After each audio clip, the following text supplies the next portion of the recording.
magbenta ng load, kundi load yourself, meron kang lifetime discount, endorse the business. Okay? So, meron tayong tinatawag na papiso-pisong dagdag. Available only for Globe, TM, and Sun. So, yung denomination niya, 20 pesos to 150 pesos. So, ano yung papiso-pisong dagdag? Merong mga load na 26 pesos, 27, 28, 29. Wala yun sa price list nyo. So, ang gagamitin yung format is yung LX OTA format. Eto. LX space OTA space ID number slash PIK slash telco Globe Sun Smart Globe TM Sun slash amount and then slash the cellphone number. So, dito sa telco, pwedeng gamitin nyo, for example, TM kayo, pwedeng ilagay nyo pa rin Globe. Okay? So, dito, 26 pesos yung niload ko. How do you reload your load wallet? Okay? So, dito, number one is pwede kayo magpa-reload sa V-Mobile Office. Kung merong IBC or office na malapit sa inyo, mas madali doon and then instant siya. So, for the complete list of offices, pwede kayong pumunta sa official website natin, loadextreme.ph, click resources, and then meron doon IBC directory. Okay? Kung wala namang office sa inyo, pwede kayong magpa-reload sa mga bangko, BDO, BPI, Union Bank, and Metro Bank. Pag outside Metro Manila kayo, hindi namin recommended na mag-Metro Bank kayo dahil merong bank charge. So, kung outside Manila, like for example kami, Davao, BDO, BPI, or Union Bank. So, kung paano mag-reload ng load wallet, ito yung i-discuss natin next. And then, very important, kung magre-reload kayo sa bangko, the next bank hindi nyo matatanggap, except for Union Bank Bills Payment Slip. So, pag Union Bank Bills Payment Slip ang ginamit nyo, same day credit. Okay? 7 p.m. Usually 7 to 9 p.m. Ito. After nyo magpa-load, for example, sa BDO or BPI, kailangan nyo mag-text ng LX reload format para malaman ng system na nag-deposit pala kayo. So, LX space reload space your ID number slash PIK slash amount slash bank slash branch code, then account number, date, time. So, remember to follow the exact format. Like, sample dito, yung branch na gagamitin nyo, yung branch kung saan kayo nag-deposit, huwag nyo naman kopyahin yung sa quick guide. Kung sa quick guide nakalagay, EDSA siya, huwag nyo yun kopyahin. For example, yung video branch nyo is Magsaysay. So, lagay nyo dyan, magsaysay slash the branch code. Yung branch code, makita nyo lang sa deposit slip nyo. 3 digits lang siya. Tapos yung account number, kung saan kayo nag-deposit, yung account name ng deposit nyo is V-Mobile Technologies. And then the exact date, and then the exact time found in the deposit slip. So, Technopreneur transfer, minimum transfer is 500 pesos. Actually, pwedeng lower than 500, up to 300, pero merong kaltas na piso. So, recommended namin, minimum is 500. Only TP to TP or TP to TU transfers is allowed. Hindi pwede ang Techno user na mag-transfer ng load wallet. So, ano yung format? Nasa quick guide nyo ulit to. LX space transfer space ID number space PIK space LX load. Yung LX load, one word lang po siya. Space the amount, space the ID number, and the cell phone number. Okay? And then, may matatanggap kayong confirmation. So, kung gusto nyo ng online loading, pwede kayo mamunta sa official website natin. And then, para sa Technopreneurs account nyo, pwede nyo ma-check yung earnings nyo, downlines, yung mga million nyo, sa mylx.biz. Okay, ito yung online web loading, papakita ko sa inyo. Pagpunta nyo sa website natin, loadextreme.ph, meron dyan, online loading. Click nyo yan. Lalabas to. Fill up nyo ID number nyo, PIK. Pili kayo ng product.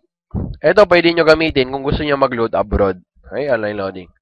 Cellphone number. Tapos kung gusto nyo ng confirmation, lagay nyo email nyo dyan. Click send load.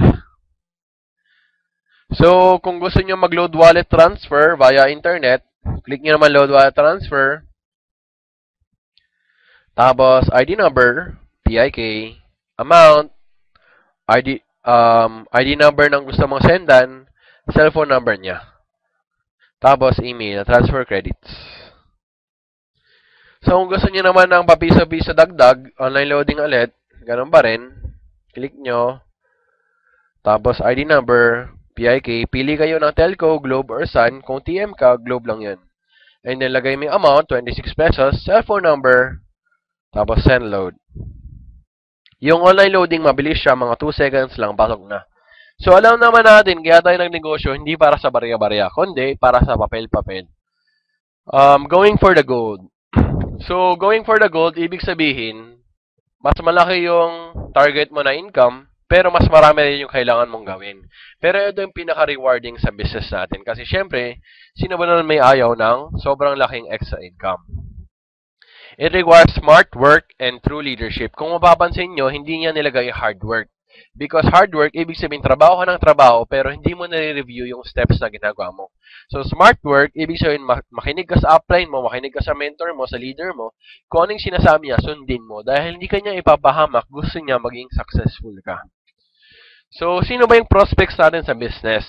Mga taong gusto ng discount, mga housewives, estudyante, mga katrabaho natin, cooperatives, PTA, labor union, private companies, and other organizations. In short, lahat ng taong kakilala mo, lahat ng K mo sa buhay. Di ba?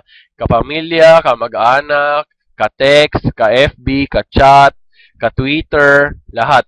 Okay? So, the 1 million income goal. So, earning your first million in V-Mobile is possible, doable, and achievable. Bakit? Kasi kami mismo, na-prove na namin yan na posible lahat, basta sundin mo lang.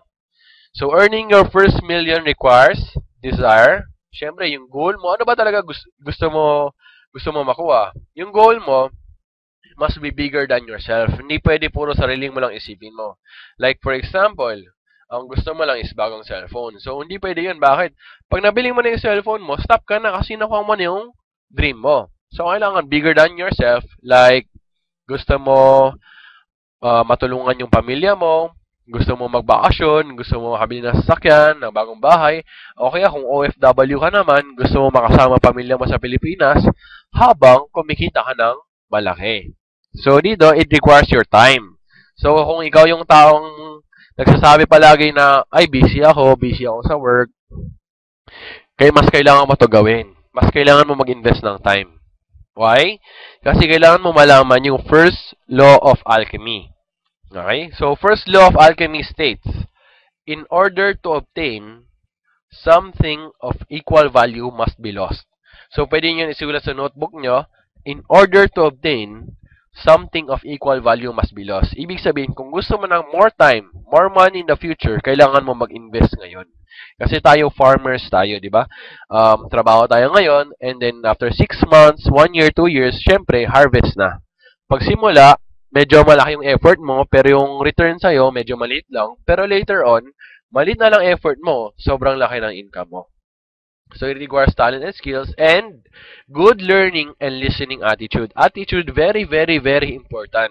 Sabi nga nila, skill will take you to the top, but attitude will make you stay there. Bakit? Kung ikaw magaling kang tao, syempre, ma-reach mo agad yung taas.